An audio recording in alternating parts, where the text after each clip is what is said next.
kok sampun lumampah sawetawis dangu. Nah, sakmangke nuwun sewu, kalilan kula nyuwun dawuh. Ndika tebih saking negari Ngerum jengandika rawuh wonten ing Gunung Tidar mriki kejawi nyambung raos pas derekan menapa wonten wigatos sanes Kyai nuwun sewu. Yektosipun malih-malih menapa kula ngambak wonten ing tanah Jawi jumujuk wonten ing Gunung Tidar menika mundi dawuhipun Kanjeng Sultan Al-Gabah ing Rum supados nyebaraken agami Islam ing tanah Jawi. Mangke rumiyin? Mangke rumiyin?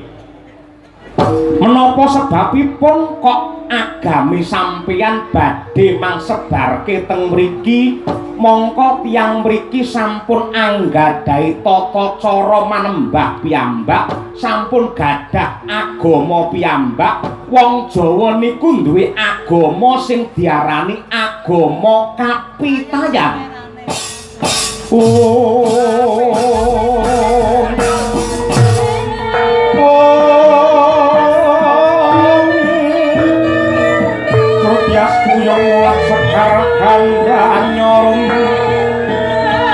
Pangrujitna Allah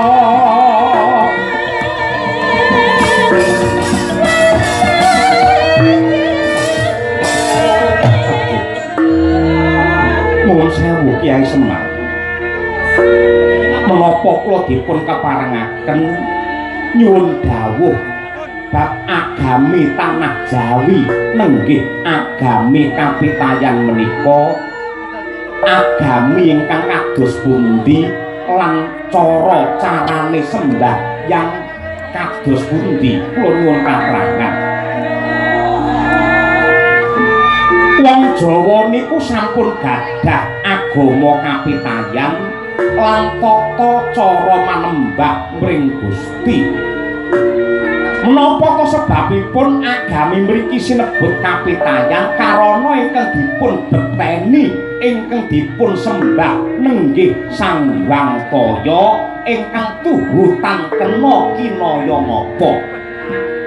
Nah, dene papan sembahyangipun tiyang mriki menika naminipun sanggar. Naminipun sanggar. Ewadene cacakane sembahyang utawi ibadah menika dipun perang dados gangsal. Ingkang sepisan nenggih tulajeg tegesipun ngadeg utawi jumeneng kanthi tangan diunggahake lan ngrawuhake Sang Hyang Toya utawi pangeran wonten ing rasa pangrasane manungsa. Angka kalih naminipun Swadikep. Sakuse pangeran tetunggalan wonten ing ati banjur tangan loro dipapanake wonten ing dada. Angka 3 nenggih tungkul tegesipun bungkuk nyawang wonten ing bumi. Angka 4 tulampak tegesipun lungguh timpuh. Angka 5 ingkang pungkasan nenggih tondhem patrape sujud kaya bayi ingkang wonten kandhutane ibu kanthi nemplekaken bathuk wonten ing bumi niku cacakane sembahyang wong kapitayan. Ya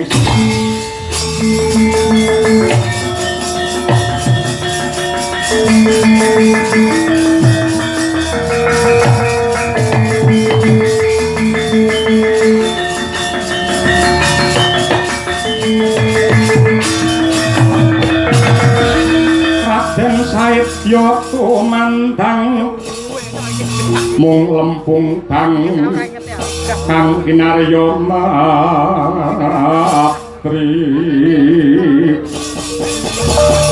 jeng Sunan Ibrahim Agung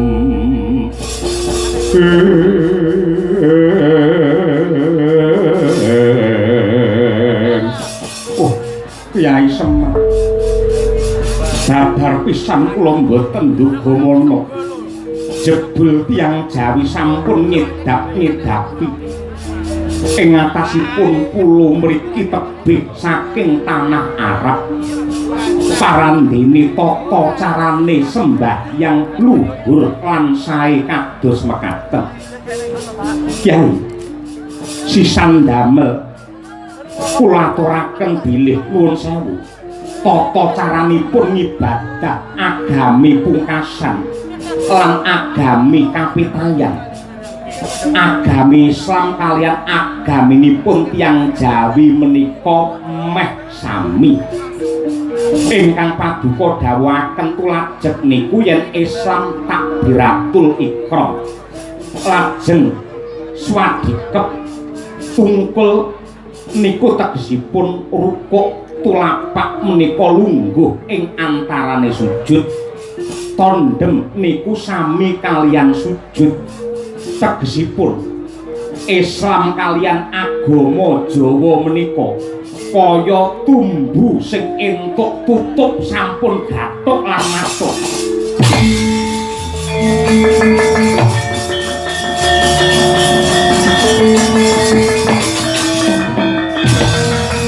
Sampai kono, aja sampai kono.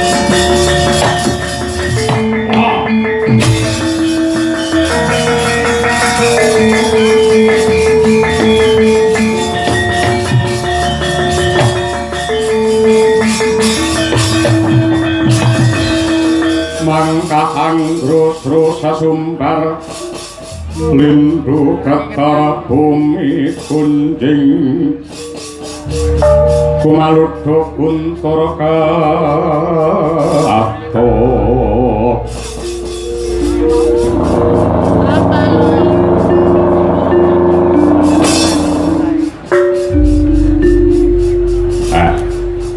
Subakir yen pengen dawa umurmu kowe mulya neng bumi klairamu. Aja ngusik katentremane wong Gunung Tidar kene. Mangke rumiyin jeneng ndika menika sinten? Lah nomripatmu jerengen gobokmu. Aku Gendruwo utawa Gandarwa sing wasani Gunung Tidar kene. Jenengku Kala Sekti ya Ki Sambegana. Lan kowe tak kandhani bakit. Tanah Jawa kene wis dadi papan dununge para Gendruwo wiwit makuna. Saben gunung wis ana sing wasani ya kuwi ratune Gandarwa. Gunung Tidar kene sing ngratoni aku Kala Sekti ya Sambegana. Gunung Sindara sing wasani Ki Madhuretna. Gunung Sumbing Ki Jalalela. Gunung Mungrungan Ki Sidamukti. Gunung Merbabu Ki Trapa, Gunung Kumbang Ki Bangsan, Gunung Kendeng Ki Aji Dipa, Gunung Merapi Ki Sapu Jagat, Gunung Lawu Kyai Jalak, Gunung Kelut Ki Lembusura. Mula yen kowe sembrono ana tanah Jawa bakale kuwirangan. Duh, Kyai Kala Sekti. Nyuwun pangapunten kapendheta jantung kula babar pisan mboten wonten ceceking manah ngganggu damel katentremanipun tiyang Jawi. Kula namung badhe nderek srawung lan nyuwun palilah badhe nyebaraken agami pungkasan wonten ing mriki.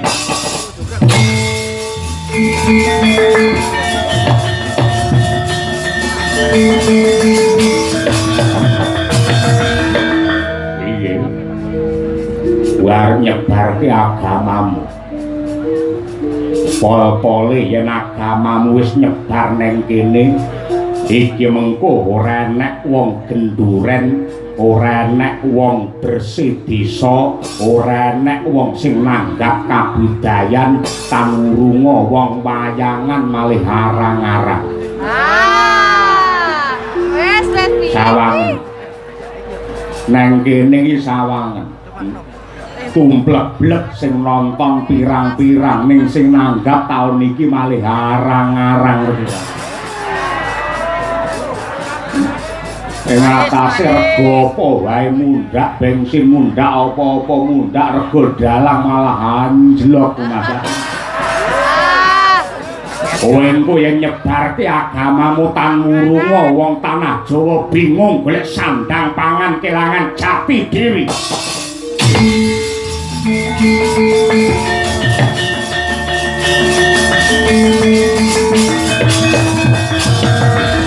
Nuwun sewu. Nanging anggen kula sowan mriki yektosipun badhe nyuwun dawuh kaliyan tetungguling piyayi ingkang lenggah wonten mriki nenggih Kyai Semar Badranaya. Ora perlu kowe nekat nanging dereng marem menawi kula dereng pikantuk dawuh saking Kyai Ismaya jaluk dawa murmu.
Kuning angin kukuragrane ngarga kura kurnita reh kagiri-giri kacarita kaya mangkono sanadyan kalindhih ing yudha nenggih Sang Syekh Subakit Parandene kawis tinggal mesem jroning Waradoya. Mangkono ana murub ingkang mapan wonten ing asta nenggih wujuding watu timpuru. Sinebul mawi donga sepi.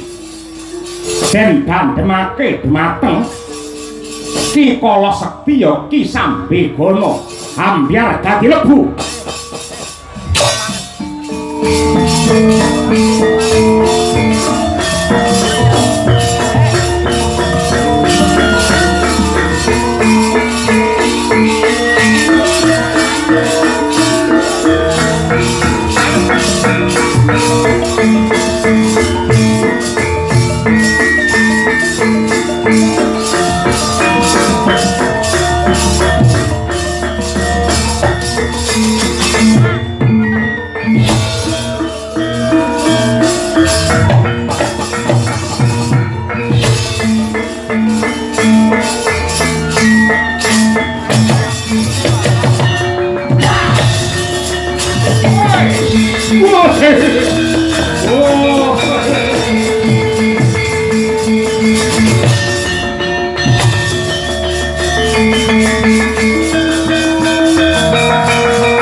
Allah Maha Agung.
Gandharwa Sambigana ngganggu dumateng Dika Syekh Subakir.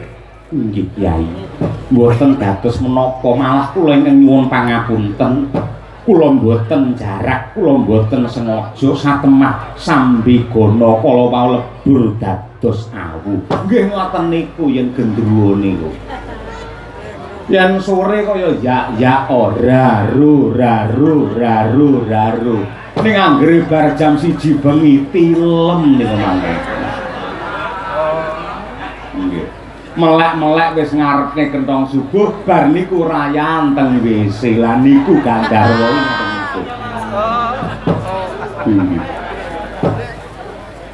Sing badhe mangsebar teng mriki agami napa? Agami Islam. Islam menika tegesipun kados pundi? Nuwun sewu. Islam menika tegesipun taat, tunduk lan pasrah sumarah dumateng Gusti Allah. Islam tegesipun tentrem lan sedaya umat kedah ngreksa dumateng katentreman, mboten namung tentreming pribadi nanging ugi tentreming sedaya makhluk. Tentrem lahir lan batin, tentrem donya ngantos akhir. Islam menika kanugrahan utawa pengayoman saka Gusti kangge keslametane sedaya makhluk lan alam saisinipun. Islam menika maknanipun pangsulipun titah wonten ngarsanipun Gusti Allah. Islam menika saripatinipun sanes kawruh lan ngelmu, mila kala mangsa Islam menika angel dipun nalar. Karana Islam menika ukuranipun rasa pangrasa, kapercayan lan tresna asih marang Gusti sarta alam saisinipun. Mila saben-saben maos weda suci mesti kawiwitan anyebut asmane Gusti ingkang Maha Welas lan Asih. Tegesipun menungsa yen kepingin bisa manunggal tetunggalan kaliyan Gusti Allah kanthi leres lan sampurna, syaratipun kedah ngrembakakaken sifat welas asih dumateng sinten kemawon lan menapa kemawon.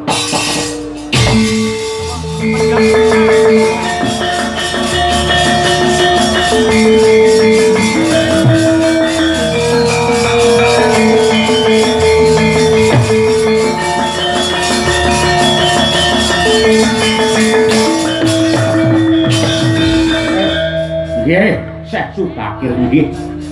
Kula tampi kanthi ikhlas legawaning manah yen agami sampeyan badhe mangsebarke teng tanah Jawi, monggo kemawon. Ning wonten syaratipun. Syaratipun menapa Kyai Semar? Syaratipun menika wonten kalih. Sepisan aja meksa rasane wong Jawa lan aja nggunakake kekerasan karo wong Jawa. Angka loro aja ngelek-elek lan ngowahi tatanan adat budaya sing wis ana, merga budaya lan tradisi kuwi uga kanugrahane Gusti supaya uripe menungsa guyub rukun lan weruh karo jati diri. Sampeyan saguh napa mboten syarate ngoten niku? Kula sagah. Nah, sineksen jagat saisine.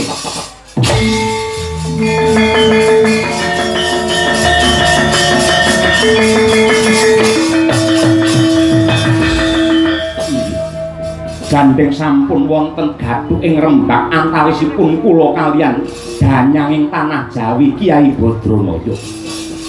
Kalilan kangge srana kawilujenganipun tiyang Jawi, kula badhe mendhem watu timpuru lan ugi tombak Kyai Sepanjang utawi tombak Kyai Panjang mapan wonten tengahing tanah Jawi nenggih pucuking Gunung Tidar mriki. Monggo mangtindake.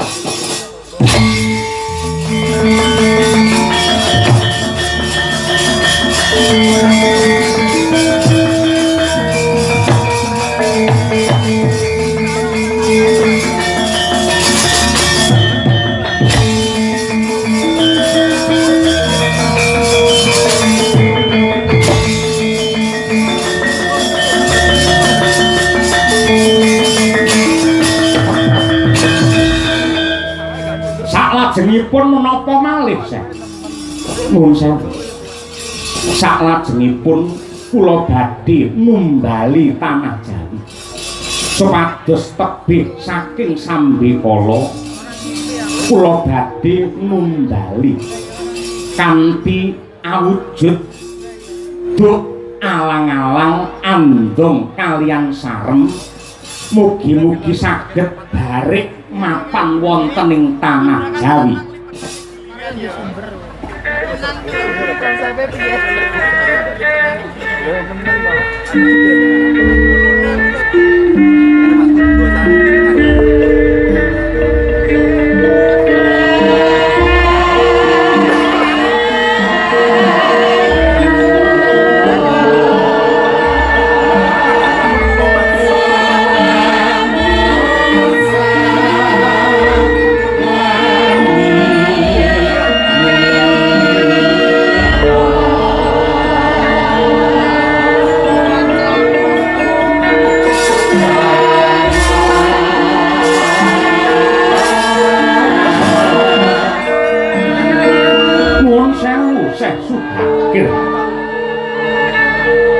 Sasampunipun dika mendhem watu timpuru lan nancepaken tumbak Kyai Sepanjang. Lajeng numbali kanthi duk alang-alang andong kaliyan sarem. Menika maknanipun kados pundi? Inggih, nuwun sewu. Duk alang-alang andong kaliyan sarem menika mujudaken panggayuh utawi pandonga. Duk tegesipun wektu, alang-alang tegesipun alangan, andong tegese andonga, sarem tegesipun marem. Dene donganipun duk ana alangan andonga supaya atimu marem lan ayem.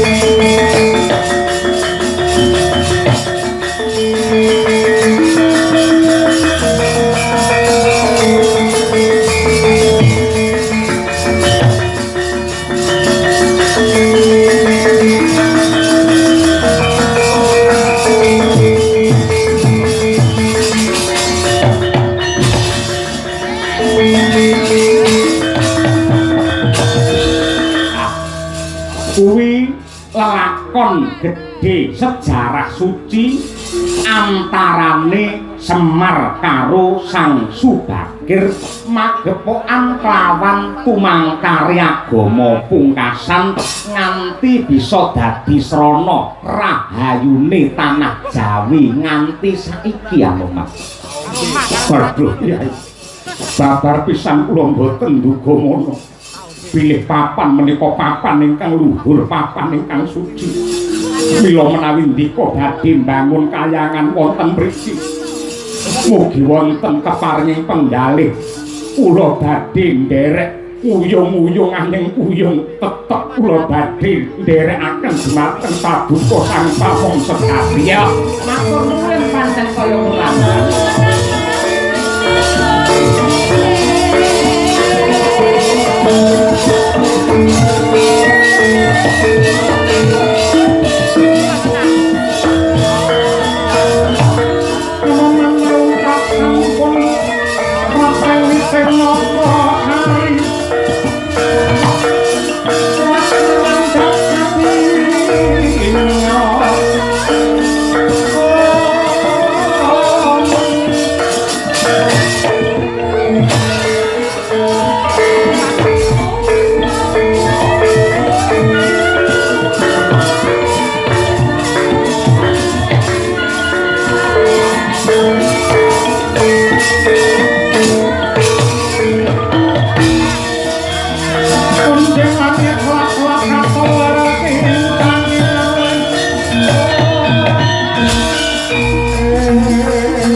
esuk mendemo baris kang prayitna Siwa saranta wong ing Dwarawati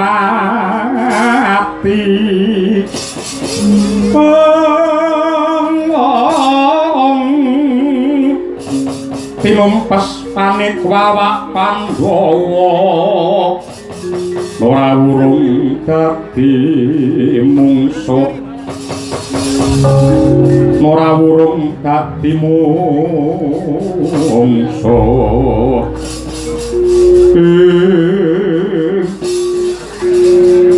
menawi mboten lepat ing dados pamawas kula ing rawuh wonten ing Gunung Tidar menika pepatih Ngastina saking Plasa Jenar Raden Patih Harya Sengkuni sarawuh ndika kula ngaturaken pambagi panakrami kunjuk Raden.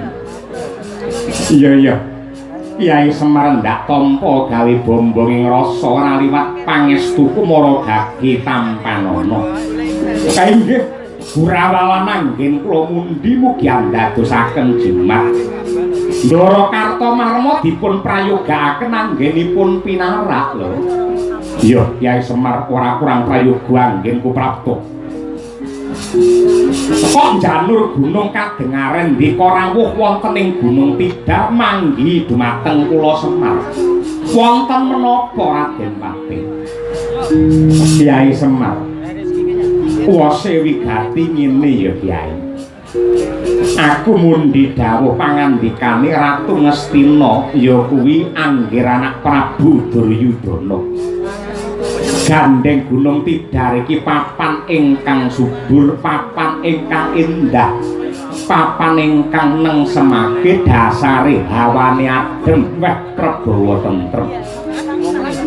Keparengi anak Prabu Duryudana ing Gunung Tidar kene bakal didadekake papan pariwisata kanggo srana panglipur diri tumrape para kawula sing sumpek rasane sing kebidung kang dadi pikirane mengko kanggo nginggar-inggar manah nginggar-inggar karo pikiran ya kuwi lerem nginep mapan ana ing Gunung Tidar. Jadi papan kene bakal dibangun papan palereman, papan pariwisata lan apa wae kanggo srana nglipur rasane para kawula. Nuwun sewu mangke rumiyin nggih. Sepisan Gunung Tidar mriki sanes kabawah kaprintah negari Ngastina niku pisan. Angka kalih sampun marambah makaping-kaping para-para tiyang Ngastina niku anggenipun serakah dakah-dakah bola-bali mung ngrusak alam, bola-bali mung mulasara bumi kanggo mareme para penggede Ngastina. Nuwun sewu. Mila mboten aneh, mboten mokal ing jagat mriki akeh bencana, lindhu prakempa, banjir bandang lan ugi wujudipun alas ingkang kobar kawlagar merga ya saka pakartine menungsa sing ora gelem ngopeni lan nglestantunaken alam ingkang endahipun kados mekaten. Kula kok mboten nolak niku mboten. Mboten kok kula mboten sarujuk kaliyan pamanggihipun Ratu Ngastina menika babar pisan mboten. Ning monggo to dipun penggalih.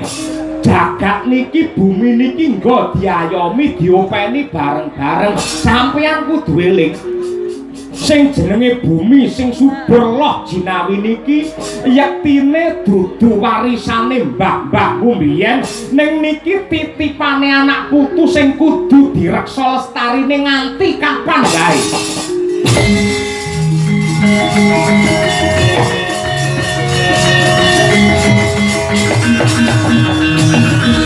Langit kelakaton lir kincanging alis trisang maweh kandrung sabarang kadolo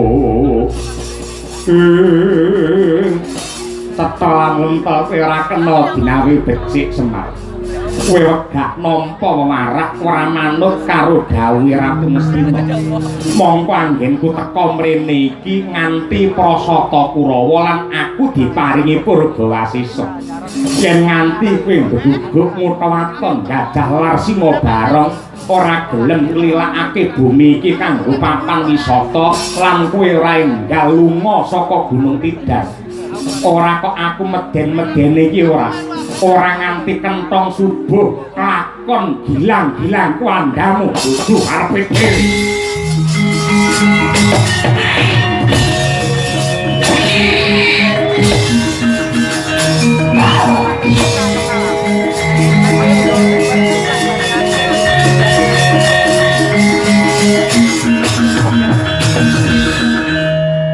tujune kok enek Anoman. Lah Anoman ra mangkat terus sing mere terus sapa iki? Mergo iki apal karo watake Kurawa. Anggere nek papan sing apik, papan sing indah, bingungi lar didadekke papan wisata, tan wurunga Gunung Tidar kene arep dibangun warung cilik-cilik, sakjroning warung mesti dikeki jajan, bikang sing iso jigang, tahu sing iso guyu. Mongko papan kene papan planyan, papan maksiat wis akeh sing ditutup. Parandene kaya ngguding guyangan arep diurip neneh karo Kurawa iki. Anoman tak kewangi ndonga muga-muga sedya sing hayu manggih rahayu senggana. Mari koden prayitna semoy reke kopale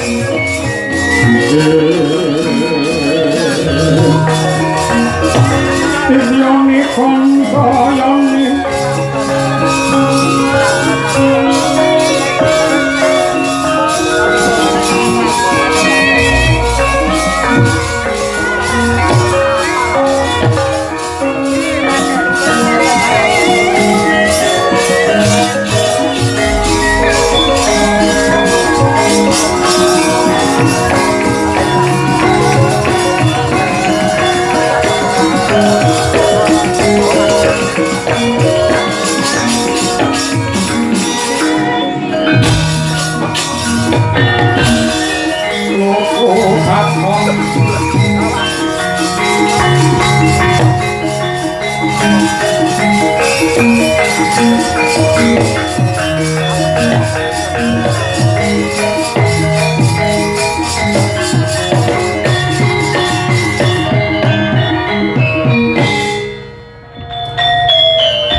Alhamdulillah rabbil alamin.